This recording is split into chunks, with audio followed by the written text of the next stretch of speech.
गुरु गोविंद दोऊ खड़े काके लागू पाए, बलिहारी गुरु आपने जिन गोविंदियो बताए। गुरु जो है परमात्मा के साथ मिली हुई वो महान हस्ती है। वो इस संसार में जब आते हैं तो वो भी एक सच्चा शिष्य तलाशते हैं कि खुद में समा सकूं, वो अक्ष कहाँ ढूंढूं, मेरे बिना वो भी अधूरा हो, वो शख्स कहाँ ढूंढूं। नमस्कार। गुरु शिष्य परंपरा भी एक बहुत ही अनोखी रीत है जो लंबे समय से, पुरातन समय से चली आ रही है। कबीर जी ने भी इस बारे में लिखा कि गुरु गोविंद दोऊ खड़े काके लागू पाए, बलिहारी गुरु आपने जिन गोविंदियो बताए। तो एक शिष्य जो है वो अपने गुरु के साथ प्रेम करता है, उन्हें परमात्मा का स्वरूप समझकर प्रेम करता है। अगर आपने भी ऐसा प्रेम कभी किया है तो नीचे कमेंट करके जरूर हमें बताइएगा कि सच में गुरु के प्रति प्यार कैसा होता है। ये बहुत बड़ी चीज़ है, बहुत बड़ी चीज़ है, क्योंकि गुरु जो है परमात्मा के साथ मिली हुई वो महान हस्ती है। वो इस संसार में जब आते हैं तो वो भी एक सच्चा शिष्य तलाशते हैं कि खुद में समा सकूं, वो अक्ष कहाँ ढूंढूं, खुद में समा सकूं, वो अक्ष कहाँ ढूंढूं, मेरे बिना वो भी अधूरा हो, वो शख्स कहाँ ढूंढूं। ऐसा गुरु को भी जरूरत होती है और शिष्य को भी जरूरत होती है गुरु की। इसीलिए दोनों के बीच में प्रेम पैदा होता है और ये बड़ा अलौकिक प्रेम होता है, ये बड़ा डिवाइन लव होता है। और धन्य है वो लोग जिन्होंने ये डिवाइन लव किया है, वो शिष्य। एक जगह धनी धर्मदास जी लिखते हैं कि धन्य मात पितु धन्य हैं, धन्य सुहृद अनुरक्त, धन्य ग्राम वह जानिए जहाँ जन्मे गुरु भक्त। ये बहुत बड़ी बात है कि ऐसे शिष्य जिस स्थान पर पैदा हों उस स्थान की महिमा गाई जा रही है, उन माता पिता की महिमा गाई जा रही है। अगर शिष्य की इतनी महिमा की जा सकती है तो गुरु की कितनी महिमा हो सकती है। ये धर्मदास जी आगे लिखते हैं कि भक्ति प्रभाव मिटी सकल, धर्मदास की पीर, कोटि जन्म के पुण्य से सदगुरु मिले कबीर। ये कबीर साहब जी के शिष्य थे धनी धर्मदास जी, और अपने गुरु के बारे में लिखते हैं कि करोड़ों जन्मों के पुण्य मैंने किए थे जो मुझे कबीर जी जैसे सदगुरु की प्राप्ति हुई। तो ये बहुत बड़ी बात होती है, एक शिष्य का गुरु के साथ प्यार और गुरु का शिष्य के साथ प्यार बड़ा अनोखा होता है। यही हाल था अमीर खुसरो और उनके गुरु संत निजामुद्दीन औलिया का।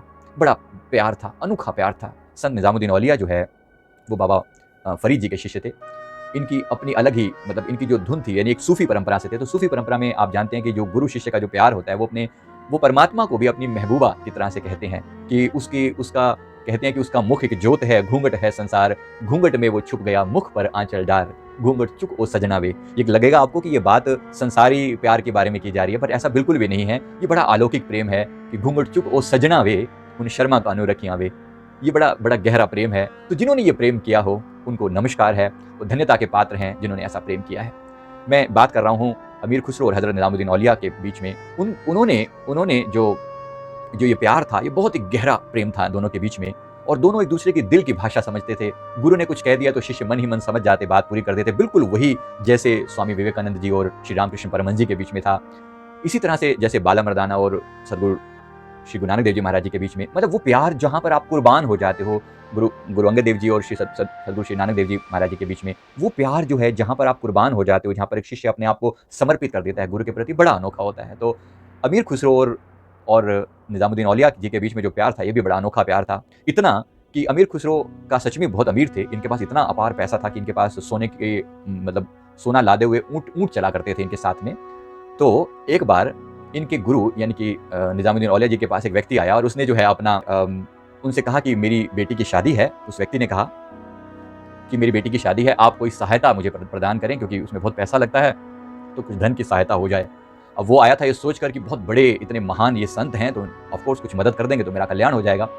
अब उस समय अमीर खुसरो कहीं गए हुए थे, तो पास में नहीं था। अगर अमीर खुसरो होते तो उनके लिए कोई मतलब बड़ी बात नहीं थी, बहुत सच में अमीर थे, भारी संसार में भी अमीर थे, तो पैसा वगैरह कोई था दे देते। लेकिन उस समय उनके पास कुछ पैसा था नहीं। तो उन्होंने क्या किया, उन्होंने कहा कि अपनी जूती जो उतारी हुई थी उसकी तरफ इशारा किया कि ये जूती जो है, एक जूती वो संभाले, ये जूती उसको कपड़े में लपेट के ले जा।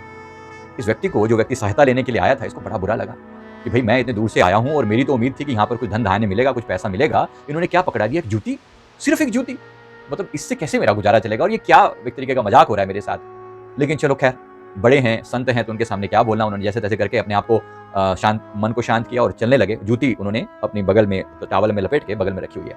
अब वहां पर अमीर खुसरो रास्ते में आ रहे हैं, ये व्यक्ति वहां से जा रहा है। तो अमीर खुसरो अपने ऊंट पर सवार हैं और बड़ा आगे पीछे भी ऊंट हैं और लश्कर चल रहा है साथ में, क्योंकि सच में बहुत अमीर थे। तो अब ये क्या, इन्होंने नजर तो पड़ी अमीर खुसरो की इस व्यक्ति के ऊपर, ये कि ये बगल में कुछ दबाया हुआ है, ये अपने गुरु को याद कर रहे हैं अमीर खुसरो। लेकिन ये व्यक्ति जो है वो अपने मन में जो है बुदबुदाता हुआ जा रहा है कि भाई क्या किया उन्होंने मेरे साथ, ऐसे वैसे करके।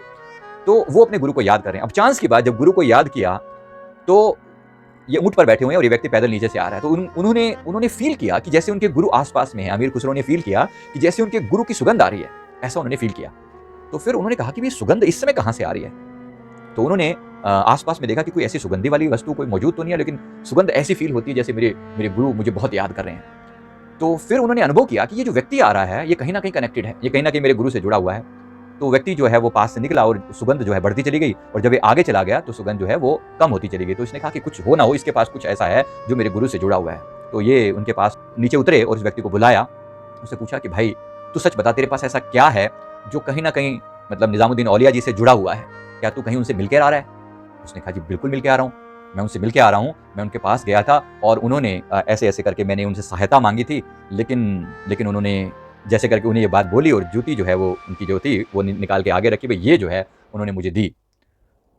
ये जूती को देखते, अपने पीर, अपने गुरु की जूती को देखते हुए उनके मन में इतना प्यार उमड़ा, अमीर खुसरो के मन में, उन्होंने इतने प्यार से उस जूती को अपने सिर पर रखा, बार-बार नमस्कार किया, चूमा और फिर उनको कहा कि तू कितना भाग्यशाली है कि तू उन महान हस्ती से मिलकर आ रहा है जो मेरे गुरु हैं। इस व्यक्ति को बड़ी हैरानी हो रही है, मतलब ये बड़ा हैरान है भी, ये मतलब इतना महान शिष्य है उनका और वो गुरु तो ऐसे साधारण से दिखने वाले और बिल्कुल एकदम उनकी भारी हालत बड़ी खराब है। तो खैर इन्होंने, इस व्यक्ति ने कहा कि, तो अमीर खुसरो ने इस व्यक्ति से कहा कि क्या तुम ये जूती जो है, ये मेरे गुरु की जूती क्या मुझे दे सकते हो? तो उसने कहा जी ले लीजिए, मेरे किस काम की, वैसे भी जूती की क्या कीमत होगी। मुझे तो बड़ी हैरानी हो रही थी उन्होंने ये मुझे दे कैसे दी।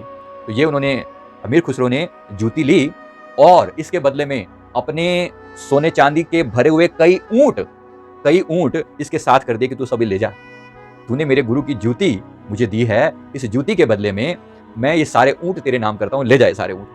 हैरान हो गया वो, भई ये अपने गुरु के प्रति इतना प्यार है इस व्यक्ति के मन में कि एक जूती के बदले में वो सारे ऊँट, सोने से लदे हुए ऊँट जो है ना वो इसके नाम कर गया। वो उस जूती को चूमता हुआ सिर पर रखा, उसने बार-बार नमस्कार किया और खूब रोया, खूब भावपूर्वक जो है अमीर खुसरो जो है वो गुरु के प्रति अपने याद करता हुआ वो रोया। और फिर एक समय जब वो मिलने दोबारा अपने गुरु से गया तो उसी जूती को बड़े सम्मानपूर्वक, आदरपूर्वक उसने कपड़े में लपेट के सिर पर रखा और लेकर गया। और फिर जब अपने गुरुदेव के चरणों में पहुंचा तो माथा टेका, नमस्कार किया और फिर गुरु ने पूछा कि खुसरो तू आ गया? कहा जी प्रभु मैं आ गया हूँ, गुरुदेव मैं आ गया हूँ। तो उन्होंने कहा कि ये क्या लेकर आया है? तो उसने पूरा वृतांत जो है बता दिया। जूती जो थी वो वही जूती से, एक जूती सामने पड़ी हुई और एक जूती ये जो लेकर आया था इन्होंने सामने रख दी। तो गुरु ने पूछा कि अमीर खुसरो ये क्या वृतांत है, पूरी बात बताओ क्या हुआ? अब गुरु सब जानते हैं, उसके बावजूद भी शिष्य से पूछते हैं, तो उन्होंने पूरी बात बताई कि ऐसे-ऐसे ये मैं उस व्यक्ति से जूती लेकर आया हूँ और मैंने इसके बदले में जो है ना सोने के भरे हुए ऊँट जो है उसके नाम कर दिए, उसको दे दिए। तो गुरु ने कहा कि खुसरो तू तो बड़ी सस्ती ले आया है जूती। खुसरो तू जूती बड़ी सस्ती ले आया है। अब आप भी हैरान होंगे ये बात सुनकर कि सस्ती ले आया मतलब क्या? सोचिए, जिसने अपने ऊँट जो है वो उसके नाम पर कर दिए, तो कितनी बड़ी बात है, कितना गुरु के प्रति इतना अपार प्रेम। और कहते हैं एक समय आया कि जब अमीर खुसरो अगेन फिर से कहीं बाहर गए हुए थे, दूर थे, और ये जो इनके गुरु जो हैं निज़ामुद्दीन औलिया, ये दिल्ली में मौजूद थे। तो इनकी स्वास्थ्य इनका खराब हुआ और उन्होंने अमीर खुसरो के लिए बुलावा भेजा कि तू आ जा, हमारी तबीयत ठीक नहीं है। और अमीर खुसरो जहाँ थे वहीं से, मतलब जितना जो साधन उनके पास था, ऊँट थे, घोड़े थे, या जैसे भी करके दौड़ते-दौड़ते पहुँचते जैसे मर्ज़ी करके पहुँचे। एक समय पर इतना हालत खराब हो गई कि बाकी सब छूट गया, वो पैदल ही दौड़ने लगे और दौड़ते गए। बिल्कुल प्राण जो है अंदर से ऐसा लग रहा था कि अब निकल जाएँगे कि भई मेरे गुरु की तबीयत खराब है।